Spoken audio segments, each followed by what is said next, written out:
a seriedade da palavra do Senhor Jesus.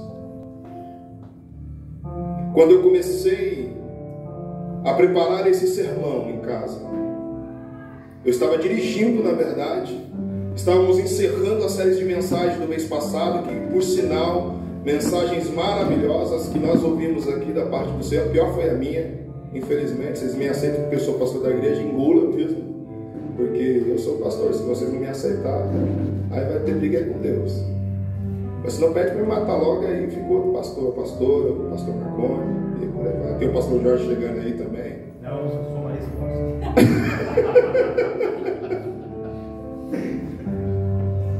E aí, irmãos, Deus falou forte ao meu coração: Sadraque, a minha igreja precisa entender a verdadeira responsabilidade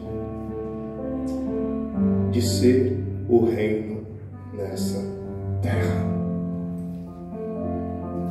E ser o reino nessa terra vai muito além de vir só para a igreja. Vai muito além da nossa vida diária. Trabalho, preocupações como filhos, que a nossa irmã falou, muito bem falada, né? Eu, antes de vir para cá, cheguei na minha varanda, infelizmente, pro lado de baixo, tem hora que eles se reúnem lá para fazer o bailão deles lá.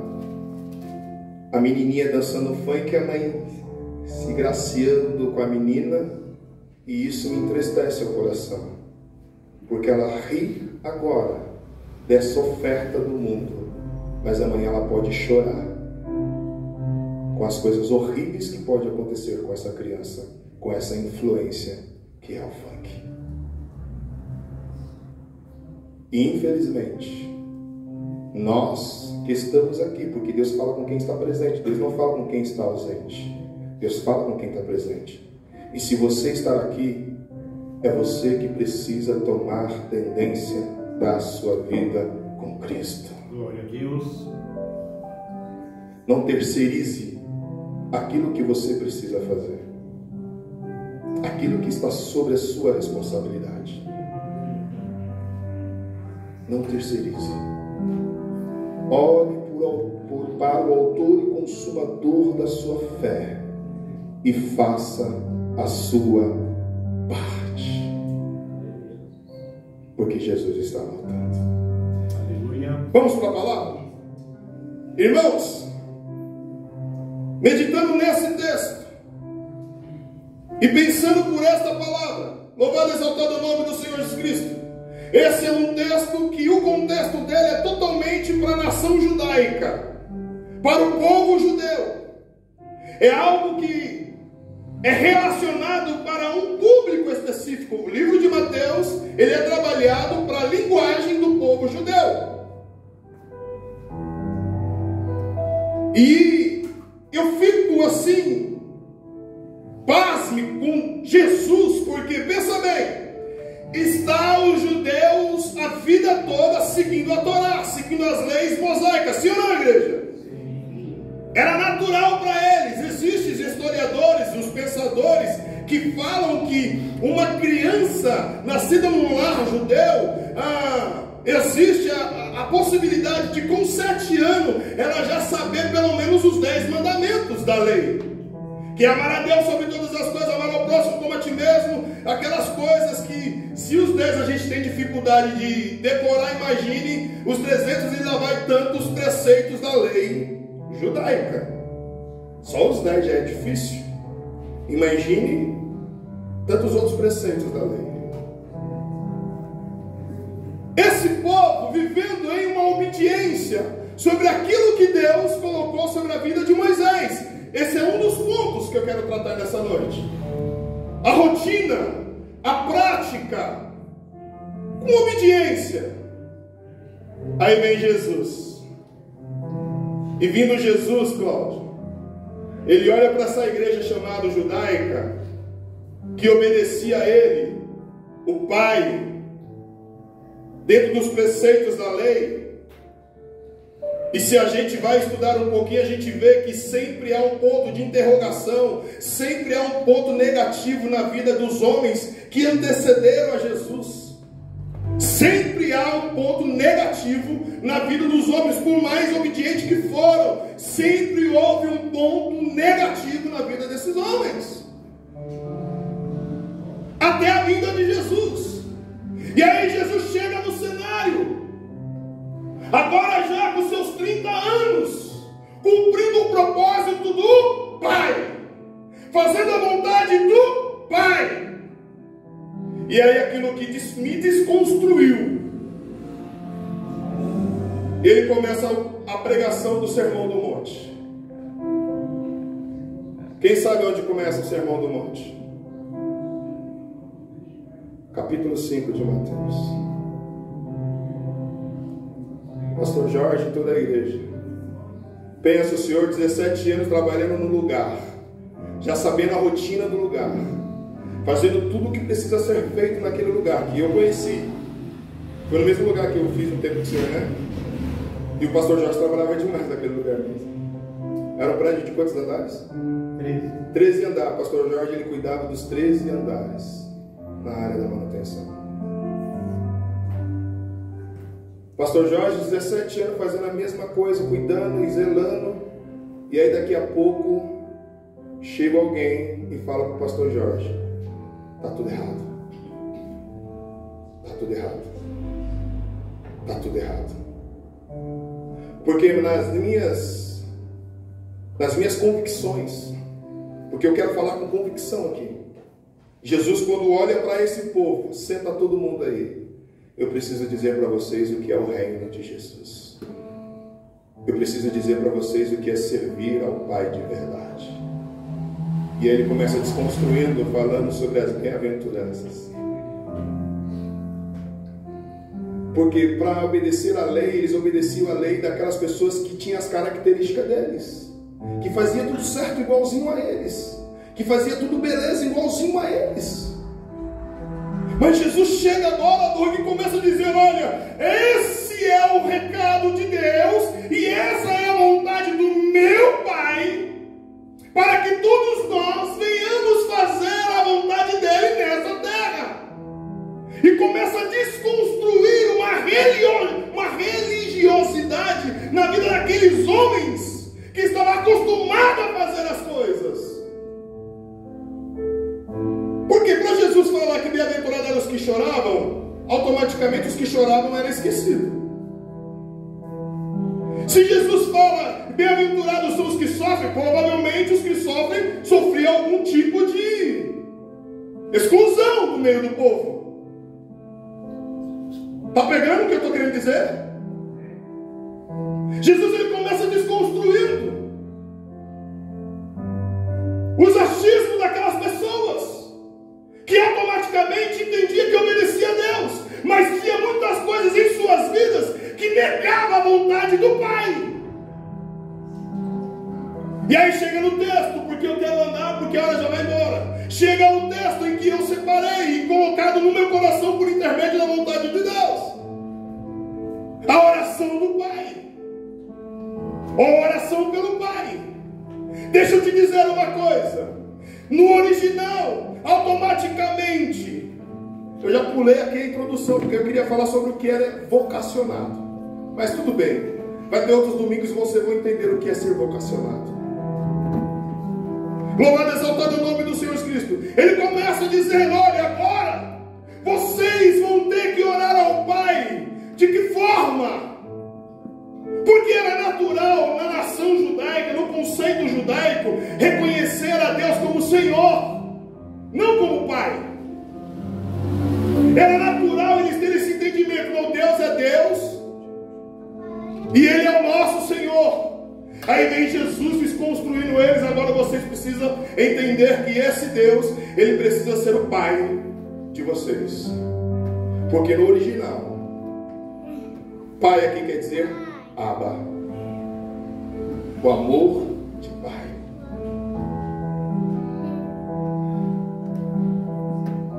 Você já viu como é que é o relacionamento de um filho que venera o pai? Graças a Deus o Wesley chegou com a filha dele.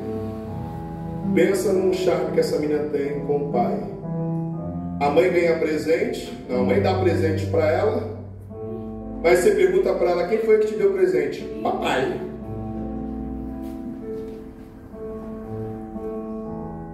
Ela venera o pai, ela ama o pai, a ponto de dizer que tudo que ela tem foi o pai que deu.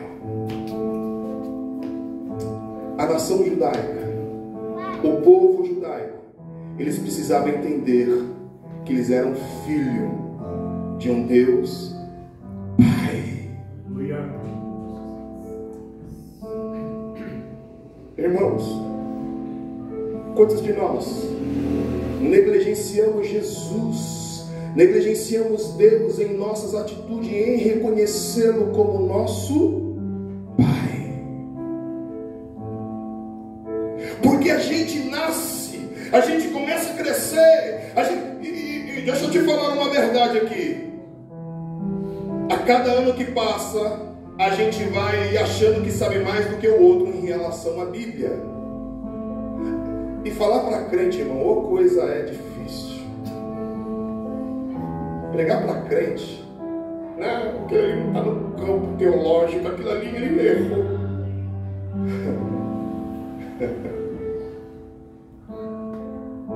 Quando nós reconhecemos que somos filhos de um Pai, somos cheios de irmãos aqui neste ambiente que precisamos tolerar um ao outro, porque a casa que Ele tem preparado para nós é para viver uma vida eterna. Glória a Deus.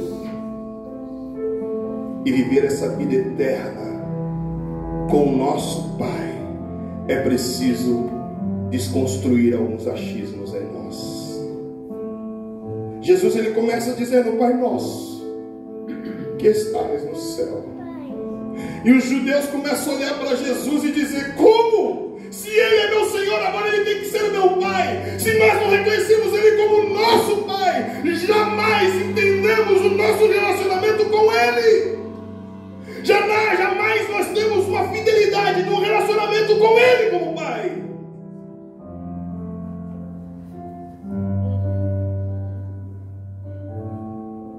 Precisa falar para mim.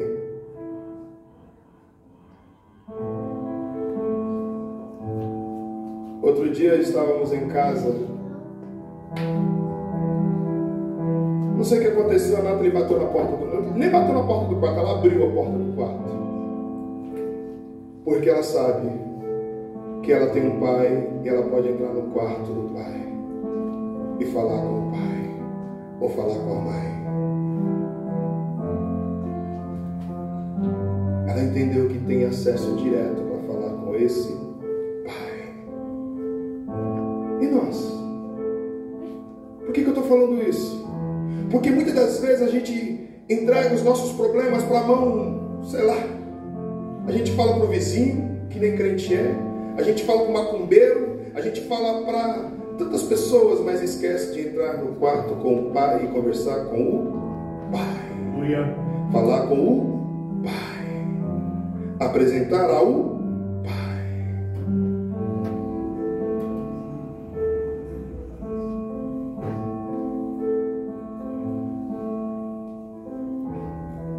Você tem que ter muita coragem para entender o conceito desta oração e fazer ela com convicção.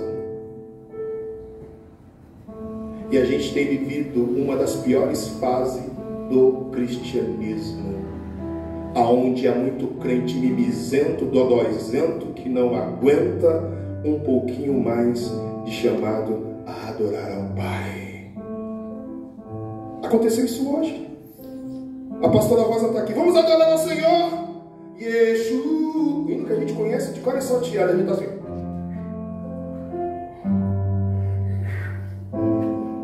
É para o Pai. E se é para o Pai, eu abro os braços e digo: Ele é o meu Senhor, Ele é o meu Pai, Ele é tudo em mim. Eu me prostro a Ele, eu me entrego a Ele, eu faço para Ele, eu me dou para Ele, porque Ele é o meu tudo, Ele é o meu Abba.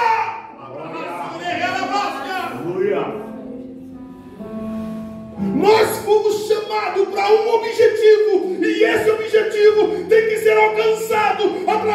as nossas atitudes. Porque senão nós estamos passando tempos inúteis aqui dentro.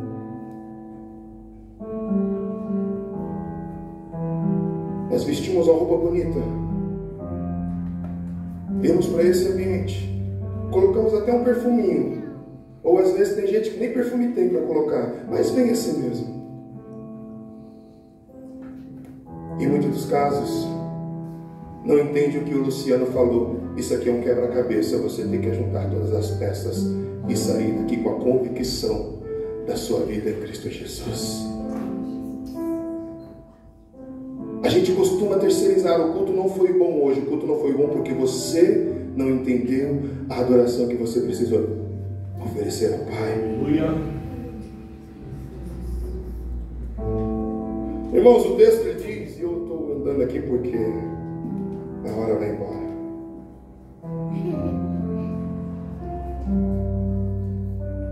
Que entender quem era o Pai, que saber quem era o Pai. Alguém abre para mim Lucas capítulo 11, versículo, que é a mesma oração, só que tratada de um jeito diferente. Lucas capítulo 11, versículo 1 ao 4.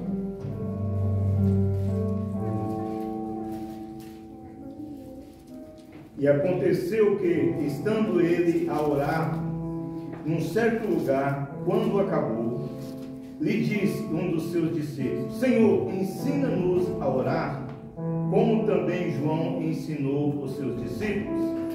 E ele lhe disse: quando orares, dizei: Pai, santificado seja o teu nome, venha a nós o teu reino, dá-nos hoje cada dia o pão cotidiano, perdoa-nos os nossos pecados, pois também nós perdoamos a qualquer que nos deve, e não nos conduz à tentação, mas nos livra do dia do mal. Em Lucas é uma abordagem mais intensa, porque João já orava. João já fazia essa oração. E a oração modelo é: Senhor, venha a nós o teu reino. Irmãos, a vida toda nós fomos ensinados a ir morar na glória, e não está errado. Mas enquanto estamos aqui nessa terra, o reino de Jesus precisa ser visível. O reino de Jesus precisa ser visível. E em muitos casos, palpável. E em muitos casos, próximo, relacional.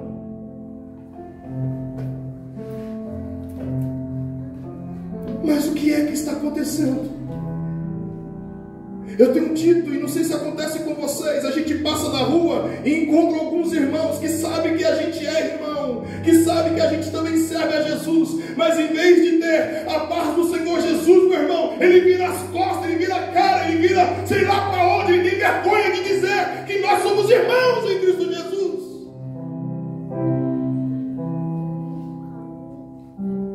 Que reino é esse?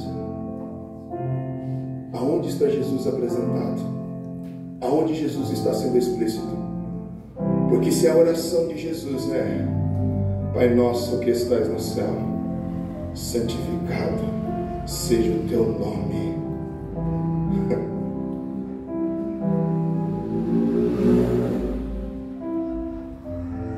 Venha a nós o teu reino, seja feita a sua vontade. Qual é a vontade que está sendo feita? A minha? Ou a sua? Ou a nossa? Ou a dele?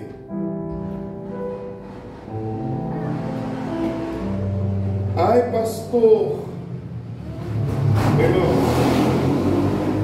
se for para a gente ver do mesmo jeito, da mesma maneira, sem uma mudança de vida, a gente não vive o Evangelho de Jesus. Jesus uma vez foi perguntado: a sua família te espera? E ele abriu a sua boca e disse: a minha família são esses que estão aqui, obedecendo à vontade do meu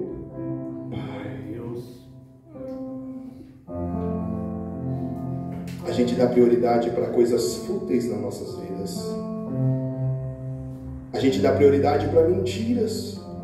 A gente dá prioridade para luxo, vaidade, desejos carnais.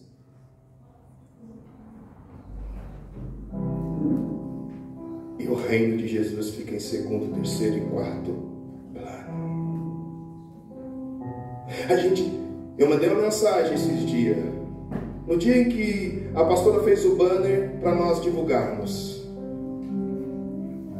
E a minha mensagem foi: convide alguém com o mesmo prazer que você tem de sentar no ambiente de adoração a Jesus. E o prazer está tão nítido aqui que só tem gente conhecida, a não ser a nossa irmã que falou que viria. Irmãos, a gente se preocupa demais com a nossa vida e não se preocupa em ganhar almas para Jesus. A gente se preocupa demais com muitas coisas e esquece do que realmente é o nosso chamado. O meu e o seu chamado, a nossa vocação é para ganhar almas para Jesus, trazer pessoas para o reino dele. O reino dele precisa ser visível através das nossas vidas.